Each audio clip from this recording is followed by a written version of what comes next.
নীতি অনুসৰি আমি গোটেইবোৰ পোষ্টপেইড মিটাৰ বা আগৰ প্ৰিপেইড মিটাৰটো স্মাৰ্ট প্ৰিপেইড মিটাৰ আমি কনভাৰ্ট কৰিব লাগিব। এইটো আমাৰ টাৰ্গেট আছে 2025 মাৰ্চৰ ভিতৰতে। আৰু গতিকে সেইমতে আমি স্মাৰ্ট প্ৰিপেইড মিটাৰলৈ কনভাৰ্ট কৰি আছোঁ। আৰু এটা বস্তু যদি চিয়ৰ যে স্মাৰ্ট প্ৰিপেইড মিটাৰত মানে আপোনালোকে আগতে যিখিনি বা আমাৰ কনজিউমাৰে যিখিনি বিল দি আহিছে তাতকৈ পইচাও বেছি বিল পায়।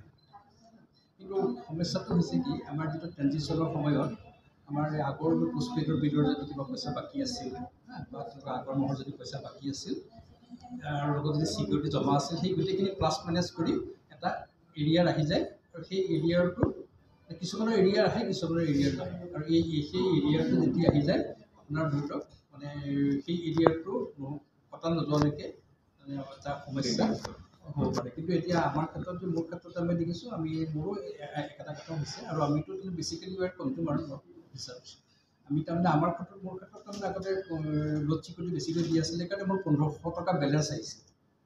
আৰু মানে মই তাৰমানে 1500 টকাই মোৰ পইচা মই এনেই পাই গৈছোঁ। কিন্তু বহুতৰ ক্ষেত্ৰত আগতে বাকী থাকে কাৰণে এটা এৰিয়াৰ এটা আহি যায়। সেই এৰিয়াটো অহাৰ কাৰণে ঘপককৈ তেওঁলোকৰ প্ৰথম ট্ৰেনজিশ্যনৰ সময়, এতিয়া বাকী সময় নহয়। আপোনালোকে এই ট্ৰেনজিশ্যনৰ সময়ত তেনেকুৱা সমস্যা হৈছে।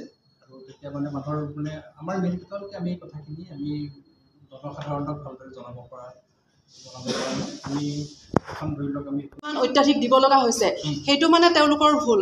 আপোনালোকৰ মিটাৰ ঠিক আছে? তেওঁলোকৰ হয়তো এৰিয়াৰ তেওঁলোকৰ দিবলগীয়া আছে।